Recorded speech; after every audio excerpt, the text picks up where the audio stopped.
Hello friends, RM classes में आपका स्वागत है। आज हम पढ़ेंगे नया टॉपिक अध्याय 4, जिसमें पढ़ेंगे अपन गणित की भाषा व आवश्यकता। अपन को गणित की आवश्यकता क्यों पड़ी। किसी भी विषय वस्तु के अध्ययन अध्यापन में सदैव भाषा की उपयोगिता रही है तथा अधिगम अंतरण के नियमानुसार भाषा का अधिगम अन्य विषय का ज्ञान प्राप्त करते समय अनिवार्य होता है।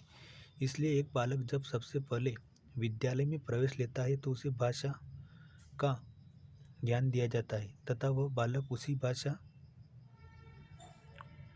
को ज्ञान के आधार पर अन्य विषय पढ़ता है। कुल मिलाकर भाषा का अन्य विषय सीखने का आधार होता है। गणित एक ऐसा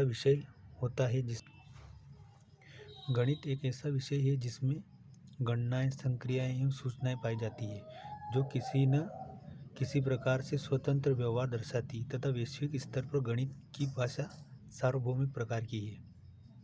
विश्व की भाषा एक ऐसी भाषा है जो विश्व में सबसे अधिक उपयोग में लाई जाती है या पूरी दुनिया में एक समान रूप से उपयोग में आती है। तो गणित की भाषा कैसी है? तो गणित की भाषा ऐसी सब जगह एक प्रकार की है। अपन गणित में यहाँ पर जो जोड़, घटाव, गुणा, भाग, क्षेत्रफल निकालते हैं वह अन्य देशों में निकालेंगे तो यही मान आएगा। बस फर्क इतना रहेगा कि गणित की भाषा यहाँ हिंदी में पढ़ा रहे तो वहाँ इंग्लिश होगी, लेकिन उसका मूल भाव, जो मूल आंसर रहते वो तो फिक्स रहते ना। इसलिए गणित सार्वभौमिक भाषा है। गणित इसलिए सार्वभौमिक भाषा है कि इसका मान सदैव सत्य पर आधारित होता है और सब जगह एक ही होता है। बस सब देशों में अलग अलग भाषा में गणित पढ़ाते हैं, लेकिन उसका जो विचार देने का काम आता है, जो उसका मूल रहता है, वो एक जैसे रहता है। जैसे गणितीय भाषा के तत्व, चिन्ह, संकेत। इन संकेतों से जानकारी मिलती है कि प्लस का मतलब क्या जोड़ना होता है, माइनस का मतलब घटाना, गुना का मतलब गुणा, भाग, बराबर इसका मतलब होता है, इसका छोटा या बराबर होता है। तो इन चिन्ह को देखकर अपन को मालूम पड़ जाती है। चाहे भले अपन चिन्ह यहाँ पर हिंदी में लिखे हुए यूज़ करें तो भी प्लस का मतलब जोड़ना ही होगा। अगर इंग्लिश में लिखेंगे तो भी इसका मतलब अर्थ तो ये आएगा ना कि इसका कुल मिलाकर जोड़ करना या गुणा करना। संकेत, पाई का मान 22/7 होता है। भले किसी भी भाषा में यूज़ करेंगे तो भी पाई का मान कितना होगा? 22/7। चूँकि, इसलिए, कोण, रेखाएं। सूत्र, साधारण ब्याज बराबर मूलधन गुणित दर गुणित समय। अपन साधारण ब्याज ज्ञात करते हैं तो इसी फॉर्मूले से करेंगे। दूसरी जगह ज्ञात करेंगे तो वहाँ अलग भाषा यूज होगी। इसलिए गणित की भाषा सार्वभौमिक है, सभी जगह एक जैसे उपयोग में आती है। प्रमेय, त्रिभुज के तीनों अंतःकोणों का मान दो समकोण के बराबर होता है। अंक 0, 1, 2, 3 से लेकर अनंत तक होते हैं। चित्र, त्रिभुज होते हैं, चतुर्भुज होते हैं, गोला होता है, वृत्त होता है आदि। गणित की विशेष आवश्यकताएं। गणित एक यथार्थ विज्ञान है। गणित सदैव यथार्थ यानी सत्य पर आधारित व्यवहार करता है। इसकी यह यथार्थवादी विशेषता ही हमारे किसी भी पाठ्यक्रम की जरूरत बनती है।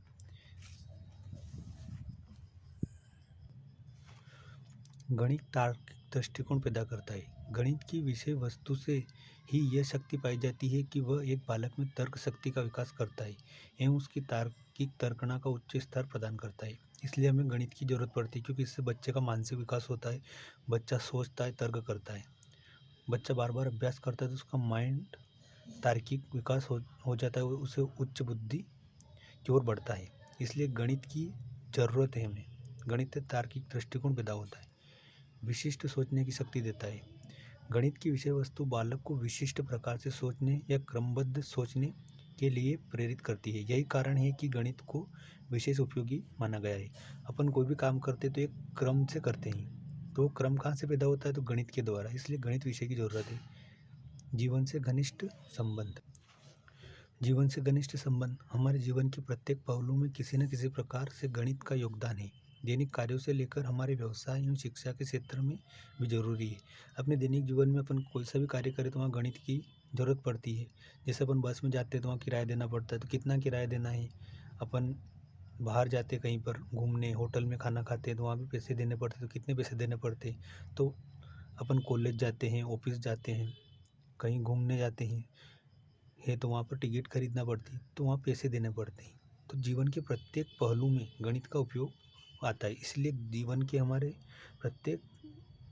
जीवन से घनिष्ठ संबंध है। प्रत्येक क्षेत्र में अपनी उपयोगी आती है। चाहे अपन कुएं पे जा रहे हो, चाहे भले अपन विदेश जाओ, कहीं पे घूमने जाओ, शादी में जाओ, ब्याह में जाओ, लेकिन जीवन के प्रत्येक क्षेत्र में गणित का काम पड़ता है। अपन जिस दिन जन्म लेते हैं उस दिन से शुरू हो जाता है और मरने तक अपने साथ गणित चलता रहता है। मरने के बाद भी कि भाई इनका जन्म इतने इतने सन में हुआ था, इनकी मृत्यु हो गई, इनकी इतनी पुण्यतिथि है। तो जीवन से गणित का घनिष्ठ संबंध है।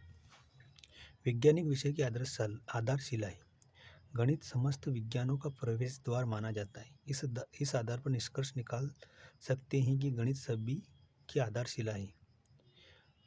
तो जितने भी वैज्ञानिक उपकरण बनाए जाते हैं उनमें गणित का उपयोग होता है। भूगोल से संबंधित जितने भी खोजें हुई है, पृथ्वी का आकार, पृथ्वी की ऊंचाई कितनी है, पृथ्वी कितनी ऊंचाई पे है, चंद्रमा कितना दूर है पृथ्वी से, ये सब कैसे संबंध है? तो गणित से। इसलिए गणित की हमारे जीवन में बहुत उपयोगिता है और विज्ञान के क्षेत्र में तो विशेष रूप से है। इसलिए वैज्ञानिक विषयों की आधारशिला इसे कहा गया है। इसके आधार पर अगर गणित नहीं हो तो विज्ञान का कोई महत्व नहीं रहेगा।